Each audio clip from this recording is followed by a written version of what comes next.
Hello and welcome to the third lecture. So today we're going to be talking about calculating limits. So this is 2.3.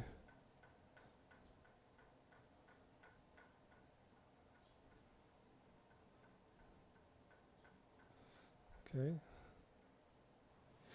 we're going to start off with a set of rules that look a bit dry, but then we'll see how useful they are. So these are rules about what happens when we take functions and we add them together, or multiply them together, or scalar multiply a function, and then try and take the limit. So these are our two functions. We can have a function f, and we can have a function g.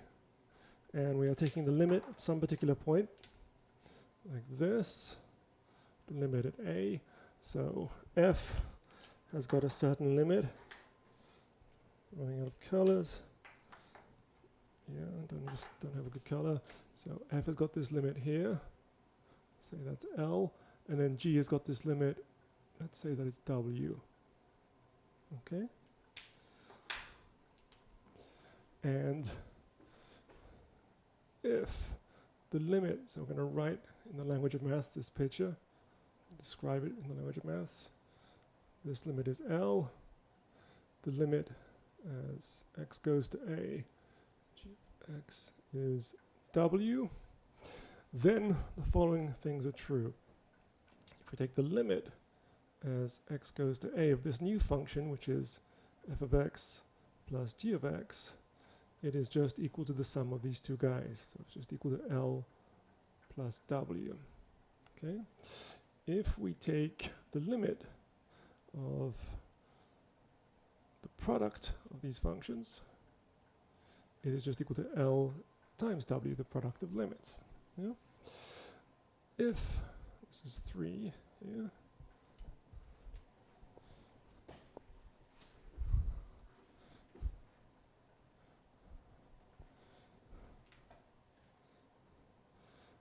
if C is any number,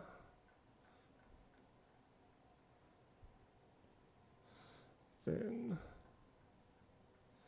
the limit as x goes to a of c times f of x is just c times L.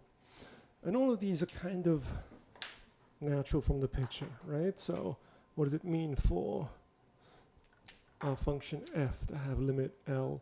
It means that we can force the function f to be arbitrarily close to L so long as we restrict to a very small neighborhood around a. Yeah? And the same is true of g, that we can force g to be arbitrarily close to W so long as we restrict to a very small neighborhood around a. So if we pick some x here, which is very close to a, then f of x is very close to L, and g of x is very close to W, so f of x plus g of x will be very close to L plus W, right? And we can force it to be closer and closer to L plus W by simply forcing x to be closer and closer to a, and therefore f of x is closer and closer to L, g of x is closer and closer to W, right? And the same argument goes for this.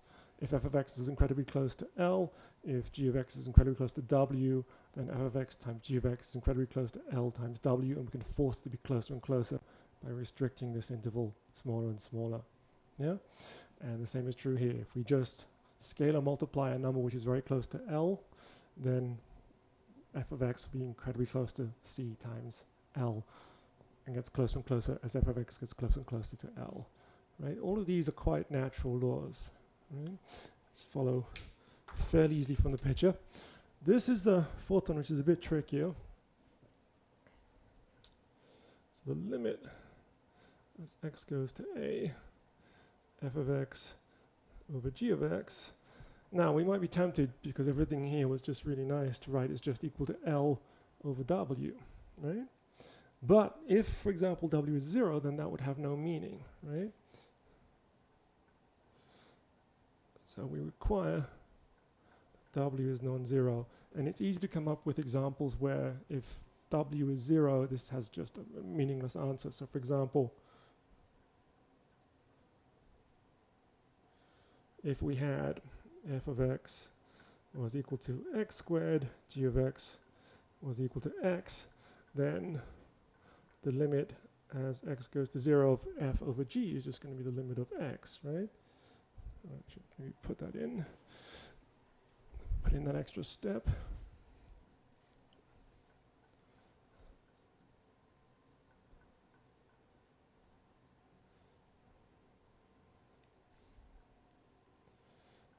Which is just 0, but the limit of both of those guys as x tends to 0 is 0. Limit as x goes to 0 f of x over limit as x goes to 0 g of x is just 0 over 0, which makes no sense, right? Which is a meaningless expression.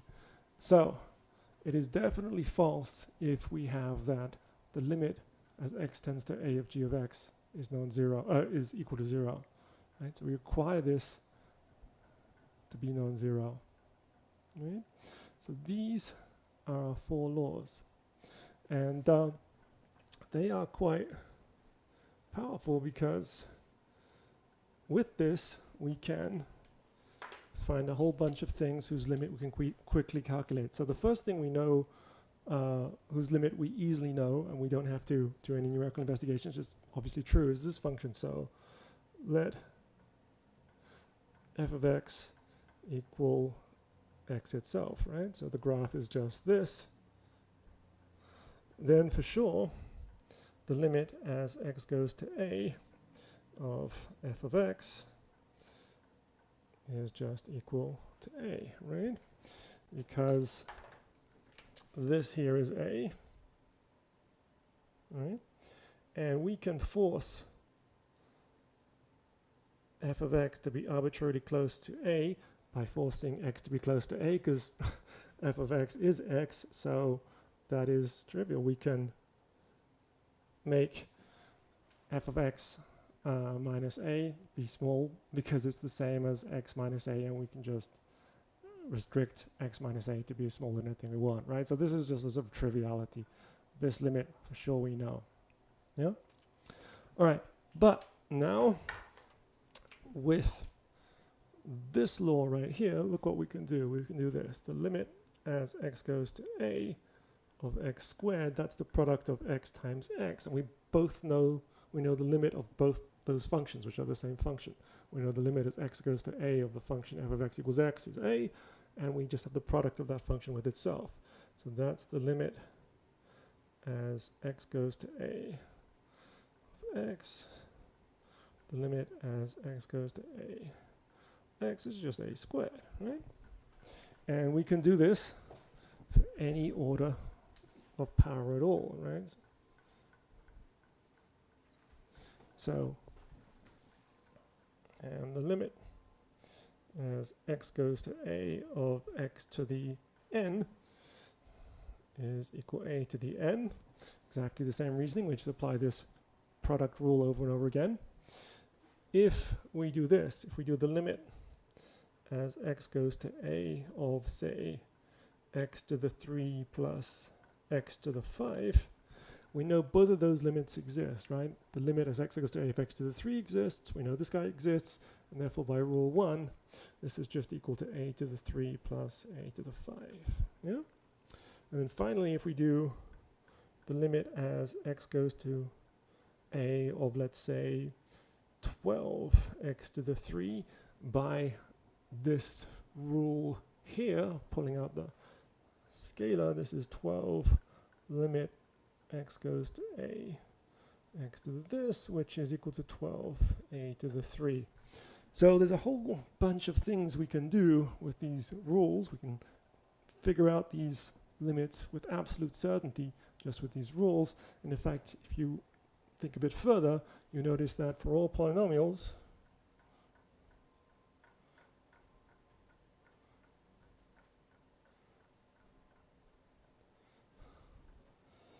P, because polynomials are what? They're going to be the form, whatever, a to the m, x to the m, plus a to the m minus 1, x to the m minus 1, and so on and so on and so on. Then these guys have to have this property because all polynomials are just made up of these guys that we're able to individually figure out, right? Such that limit x goes to a, this goes this. And we could go a bit further. So recall, let me change pens, no, it's too late. Recall rational functions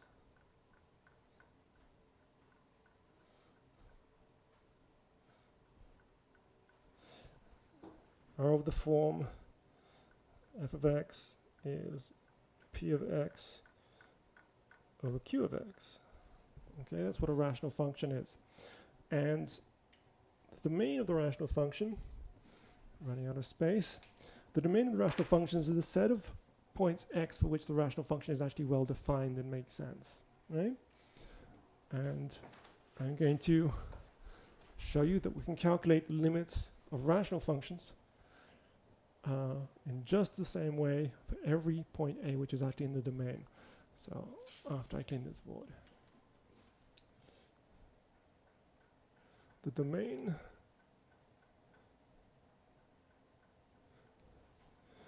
of rational function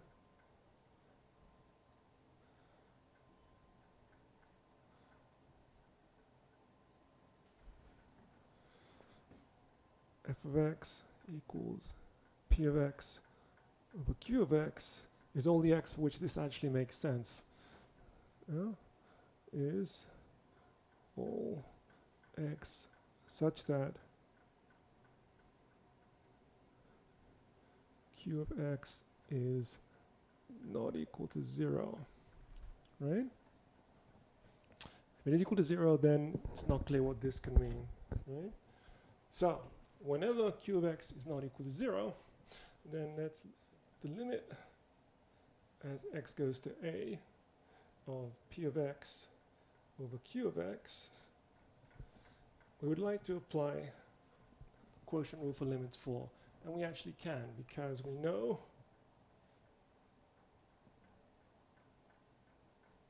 that the limit as x goes to a of p of x is p of a, that's what we just learned, and the limit as x goes to a of q of x is q of a, and it's not equal to 0 because we choose a to be inside the domain, right?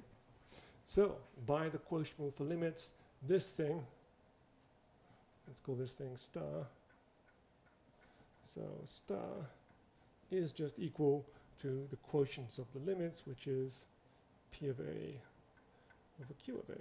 So we can figure this out just with this quotient rule, which is actually equal to the function itself, i.e.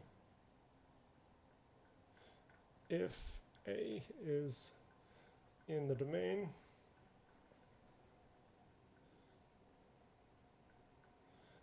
of q of x, which is again this function p of x over q of x, then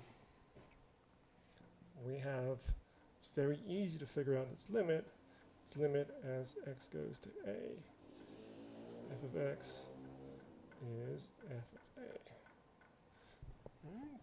And this property that all we need to do to figure out the limit is stick in the value of the function is called the direct substitution property. So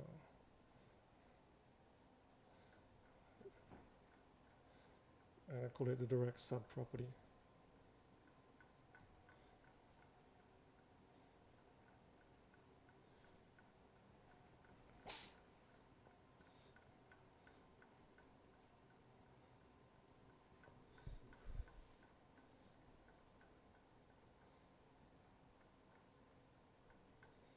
And when I show this to students, they are kind of often very happy because they go, okay, well, all this stuff about limits then is really easy. I just have to stick in the value of the function.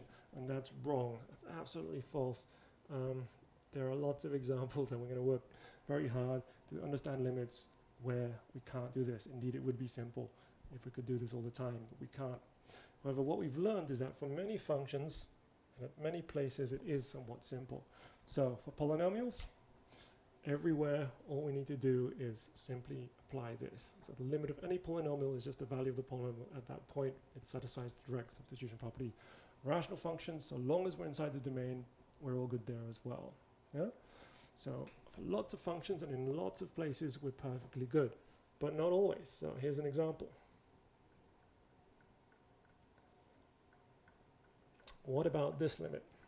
The limit as x goes to 1 of x squared minus 1 over x minus 1. Okay, we see straight away it's a rational function, right? But at x equals 1, it's 0 on the bottom here, so it's definitely not inside its domain. So we can't apply this direct substitution property. Yeah? So, what are we going to do? Well, we're going to have to do a bit of algebra, right? So, notice.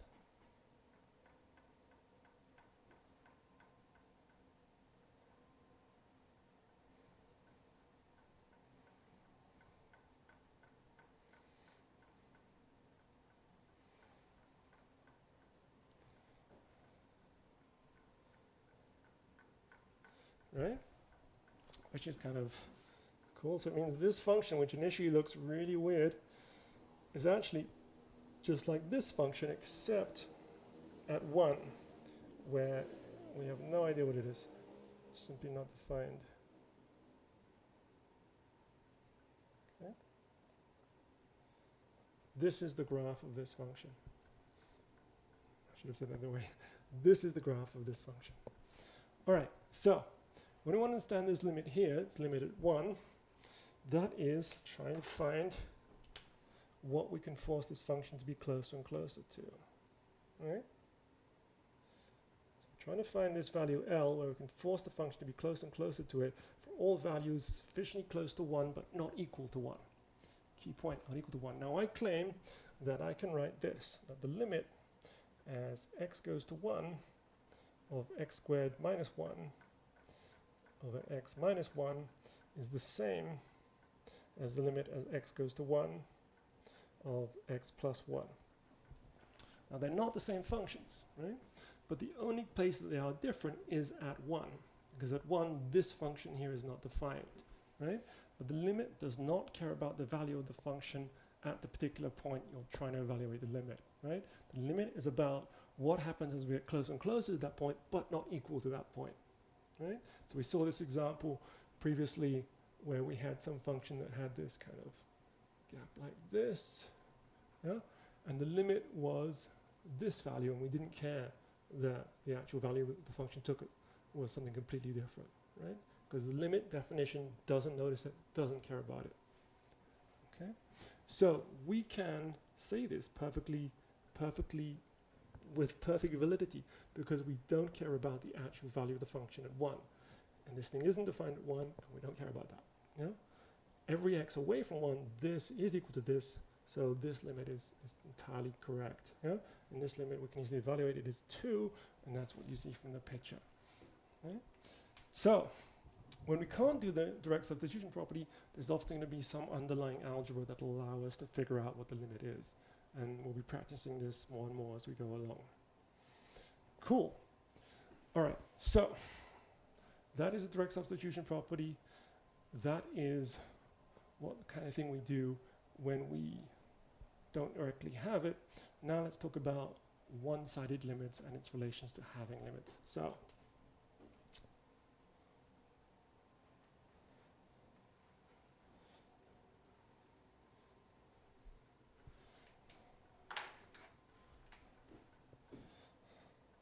one-sided limits, which we saw in lecture 2. And here is a little theorem. Suppose we have that the limit as x goes to a plus f of x is equal to, say, some number L, which is also equal to the limit as x goes to a minus. So this is from the right-hand side, and this is from the left-hand side. Then we actually have that the limit as x goes to a exists, and it's equal to L. Now, a theorem is just a true fact. This is a true fact in math. It's not any, some theorems are quite deep. Some theorems are very natural, are very easy. This is a very easy theorem. But they are all true facts are called theorems. So don't be intimidated by the word. It's not a big deal. This is just a simple true fact. And all the theorems in calculus are going to come with a picture that completely clarifies them. Even the most important theorem, the fundamental theorem of calculus, is completely just a couple of pictures. Entirely explains everything. Okay. This picture is even easier. So we just take our graph here. Let's say this here is a, and this is our function. It's doing something like this. And then like this, say, and let's change color.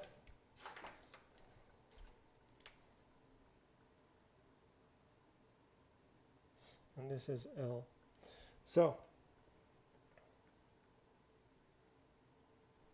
what did the hypothesis say? The hypothesis say that as we approach A from the right-hand side, we get closer and closer to this value L. So we can forget about everything here. Just look here, it says that we can force f of x to be arbitrarily close to L for all x sufficiently close to A but bigger than A, and that's what we see here. And then this side says same thing but from the other side. We can force f of x to be arbitrarily close to L for all x sufficiently close to A but a little bit to the left of A, so it's less than A. Yeah? And we have that both the left and the right hand limits are equal. Yeah? Now if that's true, you can see from the picture, that means we can force the value of the function to be arbitrarily close to L no matter where we are, either left or right of A, just so long as it's close enough to A. Yeah? Because it's arbitrarily close to L to the right, that's this thing. It's arbitrarily close to the left, this thing. So that's all of it, right? So we can guarantee that no matter how small a thickness you put around L, I can find some tiny, tiny interval around A which forces the function to be inside that thickness. Yeah? Just a picture. Cool. And it also has a converse, that this implies this, and that's a much easier fact. Yeah? So, instead of saying then, I could just put these double implication arrows.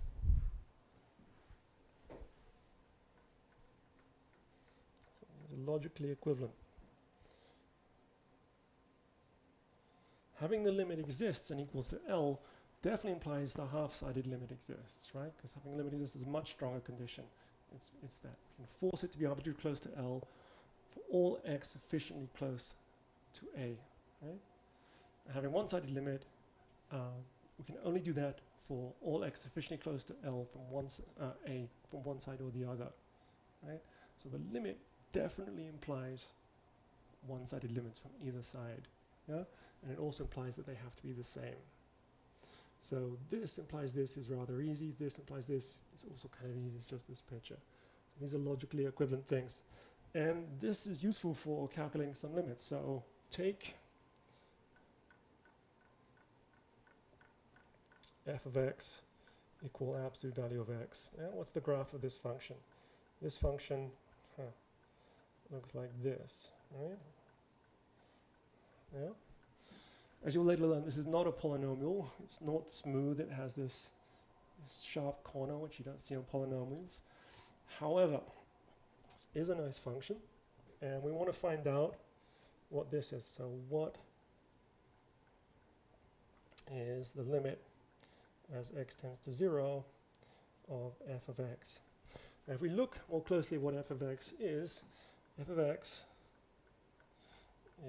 equal to x if x is bigger than 0 and minus x if x is less than 0. So we know that the left and right hand limit are going to be to 0, because if x is bigger than 0, then it's just equal to x, right?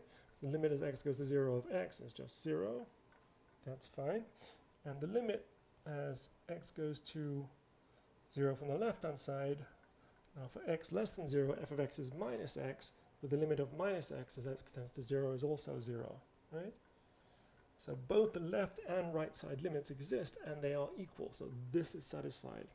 Therefore, by the theorem, the limit as x goes to 0, f of x equals 0, and that's what you can see, right? It's not a surprise from this picture. We can indeed force this thing to be arbitrarily close to 0 by restricting the values to be incredibly close to 0 itself. Yeah? Cool. So that's one way we can use this theorem. Let's erase the board and use it in another example.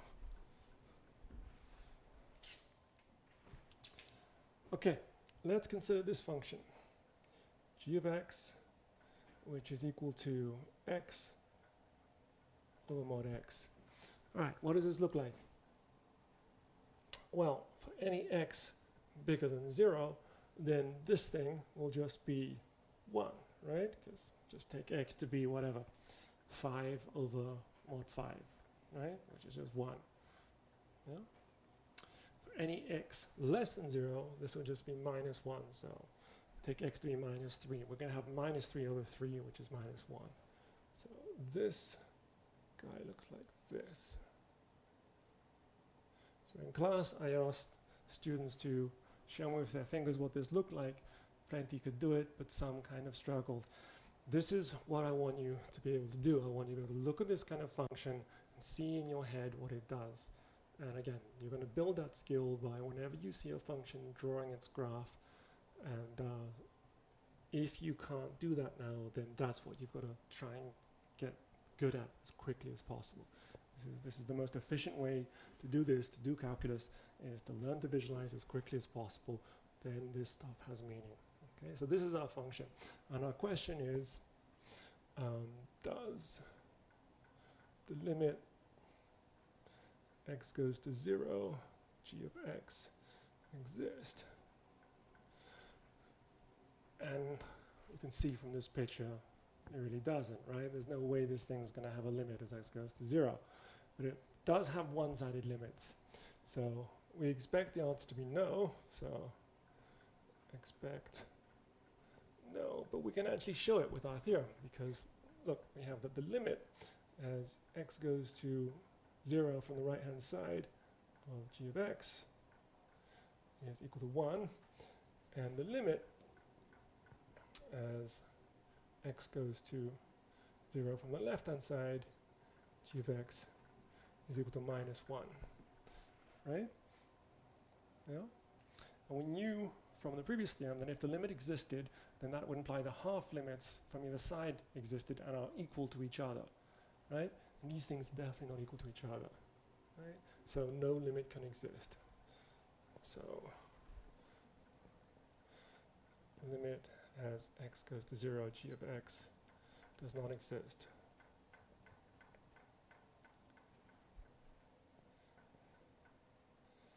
Okay, let's talk about another basic principle for figuring out limits, which is the following. So, suppose we have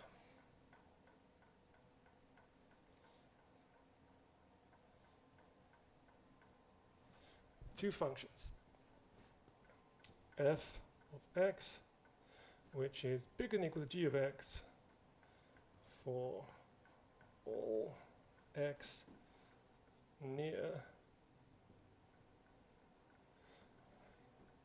but not equal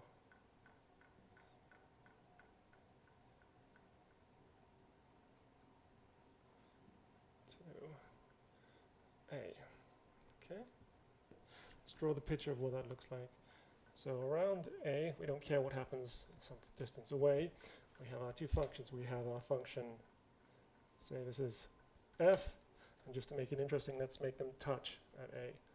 So we have g, and it actually touches at a. Okay, this is g, and this is f. And our claim is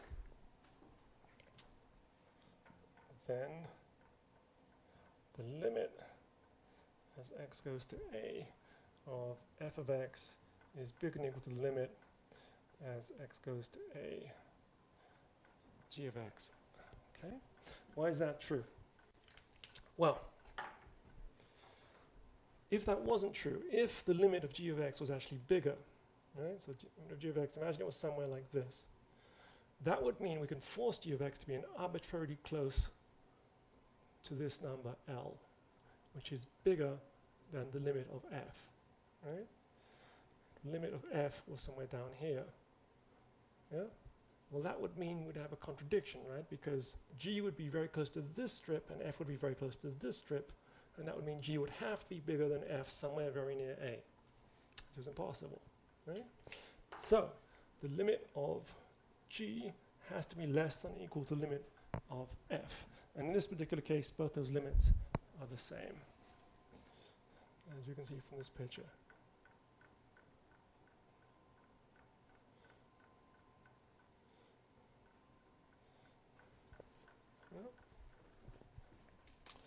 Now, this gives us a powerful theorem, which is called the Squeeze Theorem. Squeeze.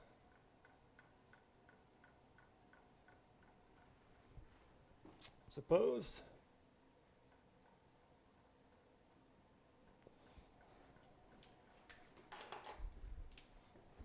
we have that f of x is greater than or equal to g of x, which is greater than or equal to h of x, oops, for all x which is close to a.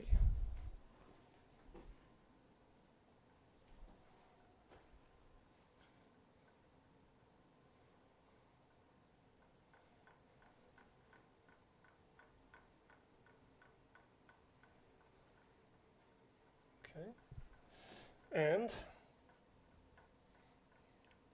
the limit as x goes to a of f of x equals the limit as x goes to a of g of x, g of x, h of x. Okay. Then limit as x goes to a of g of x is the same as these other guys. X goes to a of f of x, which is the same as the limit as x goes to a of h of x. Okay, let's reuse this picture. So we have f here. Let's let this guy be h, and then g is trapped in between them. So this is g. Yeah? So the hypotheses are that the limit of f of x and the limit of h of x as x goes towards a agree. So they're this number L. So we can force f of x and h of x to be an incredibly thin strip around some limit, call it L. Yeah? And I claim that means that this function g is also forced to be an incredibly thin strip around this. And it's very hard to see this because it all looks too small. So imagine we take a microscope and we blow up this little circle to a bigger picture. Let's do it here. So blowing up what's in that little circle to this big picture right here. So we have, this is L, and we have F is trapped within some thin strip. Right? So I should have put the strip. So this is the strip around L. Right? This is the strip. So F is here. And H is here. Also trapped in the strip.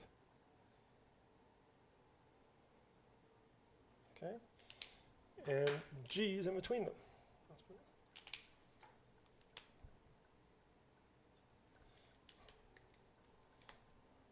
So g, being in between, is also forced to be inside this thin strip, right? So if we find some tiny interval around A such that f is within this thin strip and h is within this thin strip, then that forces g to be within this thin strip as well. Sorry, I wrote this wrong. This is h. And the red is g. So let me say that again. So if we find some very small neighborhood around A, such that f is forced to be within this thin strip, and h is forced to be within this thin strip, then g is forced to be within this thin strip. And we can just see it from the picture. Yeah? Cool. So this allows us to analyze some limit problems that otherwise are kind of weird looking. So look at this. Let me phrase this as a question.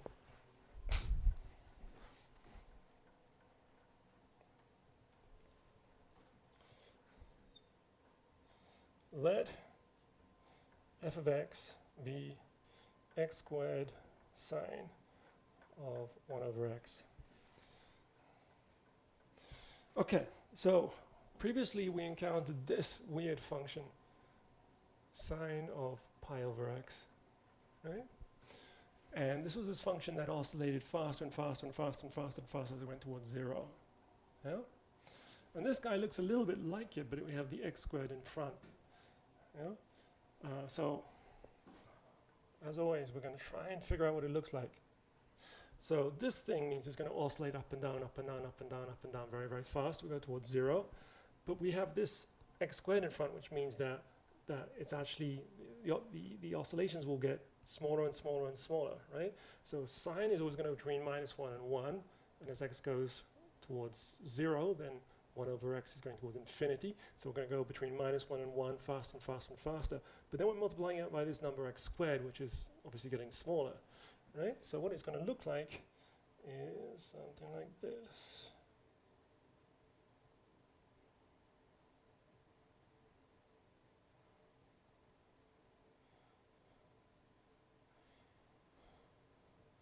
Yeah.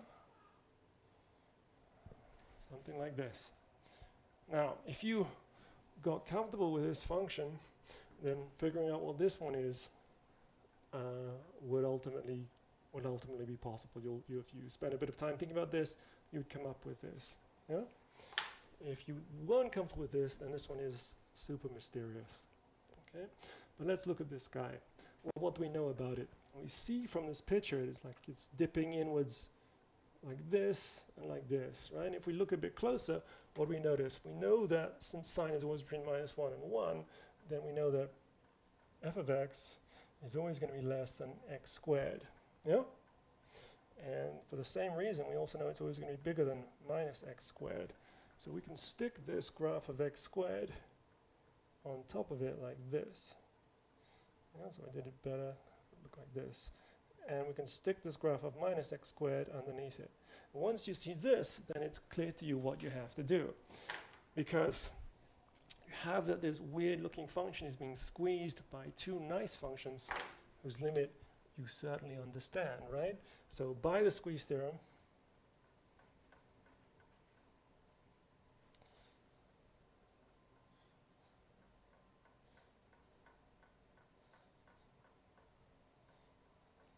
we have that the limit as, well, let me say that as a sentence, we have that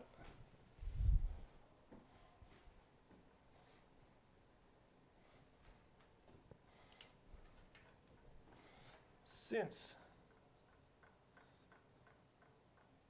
the limit as x goes to 0 of x squared equals the limit as x goes to 0 of minus x squared, which is equal to 0. So limit as x goes to 0 being squeezed between these two things is also equal to 0. Cool. Now, if you didn't know the squeeze theorem,